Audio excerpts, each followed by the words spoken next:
اپنا رنگ دکھا جاتی ہے، صحبت اللہ والوں کی اللہ سے ملوا جاتی ہے، صحبت اللہ والوں کی، صحبت اللہ والوں کی۔ میں نے شروع میں عرض کیا ساری دنیا میں سب سے بہترین جگہ، سب سے معزز جگہ، سب سے باعزت جگہ وہ حرم پاک ہے۔ یہاں پر ایک لطیفہ سناؤں۔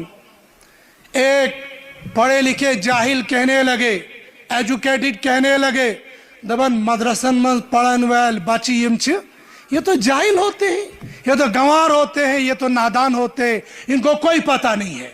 جیسے آج کل بھی ایسے لوگ پیدا ہو گئے، مدرسوں میں سائنس ڈالو، مدرسوں میں میتھ ڈالو، مدرسوں میں ٹیکنالوجی داخل کرو۔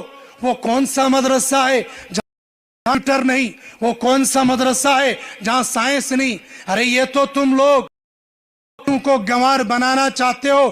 ہم کہتے گنوار نہیں، سب سے آگے تو ہم لے جانا چاہتے ہیں۔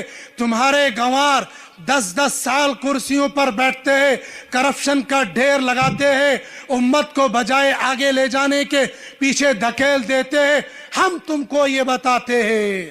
جب حضرت مولانا اسد مدنی صاحب رحمت اللہ علیہ رحمتوں واسعہ کا انتقال ہو گیا تو وہاں پر میڈیا آ گئی۔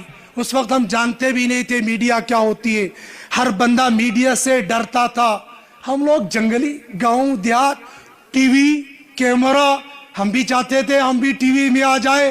میں نے ایک کو کہا ادھر آ، تو کیا پوچھنا چاہتا ہے؟ مدرسوں کا انٹرویو لینا چاہتا ہے؟ ششم میں تھا، ششم یا ہفتم میں کسی کلاس میں تھا۔ میں نے کہا دیکھ یہ جو ہجڑا تم نے بٹھا کے رکھا ہے، 10 سال یہ بیٹھا رہا، اس نے ہندوستان کا آدھا قرضہ بھی معاف نہ کیا۔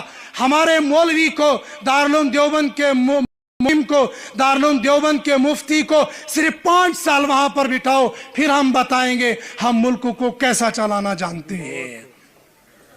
لیکن میں بچہ تھا، میری کون سنتا، اور تو مذاق تھی۔ حقیقت یہی ہے، یہ بھی ایجوکیٹڈ پڑھا لکھا جاہل کہنے لگا مدرسوں میں کیا ہوتا ہے ان کو پتہ نہیں ہوتا ہے۔ اور ہم یہ کہتے ہیں پوری دنیا کا مرکز یہ خانہ کعبہ ہے۔ میں نے شروع میں عرض کیا یہ خانہ کعبہ، وہ بیت المعمور اور پھر عرش معلی۔ ایک اس بندے نے کہا کہ ذرا امتحان لیتے ہیں، امتحان لینے کے بعد پتہ چلے گا کہ مدرسے میں پڑھنے والے زیادہ ذہین ہوتے ہیں یا اسکول اور کالجوں میں پڑھنے والے زیادہ ذہین ہوتے ہیں۔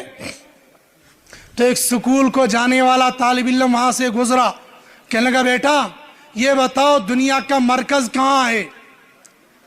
اس نے کہا سر یہ کیسا سوال کر رہے ہو، میں تو جغرافیہ کا طالب علم بھی نہیں ہو، اور جو جغرافیہ کا طالب علم ہوگا وہ کیسے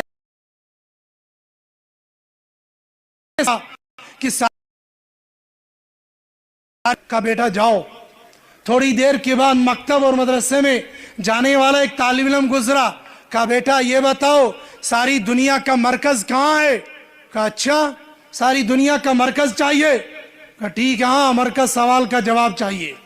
انہوں نے ایک لکڑی وہاں سے اٹھائی اور سوچا، پھر ایک جگہ کھڑا ہو گیا، پھر 2-4 ادھر کو ناپا، 2-4 ادھر کو ناپا، 2-4 ادھر کو ناپا، 2-4 ادھر کو ناپا، پھر ایک جگہ لکڑی کو کھڑا کیا، کہا میرا دعویٰ ہے ساری دنیا کا مرکز یہ ہے، اور آپ کو یقین نہیں آتا تو ناپ کر دیکھ لو۔ پھر کہنے لگا وزیر صاحب سے بتاؤ مسئلہ کیا ہے؟ دبن ناز گئے محفی دی یمن سے چن کانتی پوشن بات، علماء سے ٹکر لیتے ہو، علماء کا مقابلہ کر رہے ہو۔